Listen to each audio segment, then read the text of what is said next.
If you look at the reason of revelation of the last two surahs of the Quran, قُلْ أَعُوذُ بِرَبِّ الْفَلَقِ قُلْ أَعُوذُ بِرَبِّ النَّاسِ, it is connected to protection against magic. Read those verses, you will find anyone who ties knots and blows in them is considered a magician. And the Prophet Muhammad, peace be upon him, says, مَنْ سَحَرَ فَقَدْ أَشْرَكَ. Allahu Akbar. Whoever casts a spell has engaged in association of partners with Allah.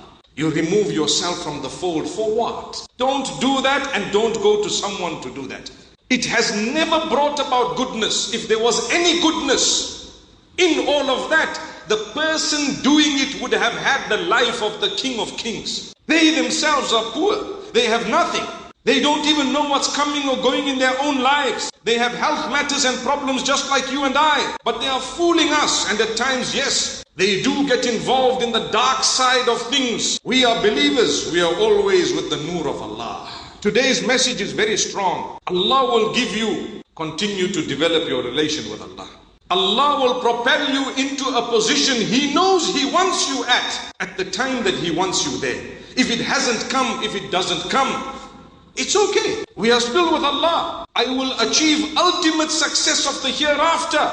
Anyway, my beloved brothers, my sisters, when you suffer a loss in your health, do not become despondent. You do two things. You seek medical help, and at the same time, you call out to Allah and Allah alone. Oh Allah, guide the doctors. You might have a herbalist. No harm in going to someone who might offer you alternative medication in terms of homeopathy or maybe some herbs, etc. that are permissible. No harm. Together with that, what do? You call out to Allah. Oh Allah, guide the doctor to diagnose the sickness. Guide the doctor to give me the correct medication. Or in the case of, for example, a procedure that is going to take place, oh Allah, guide the doctor so that this procedure can be successful. But who are you calling out to?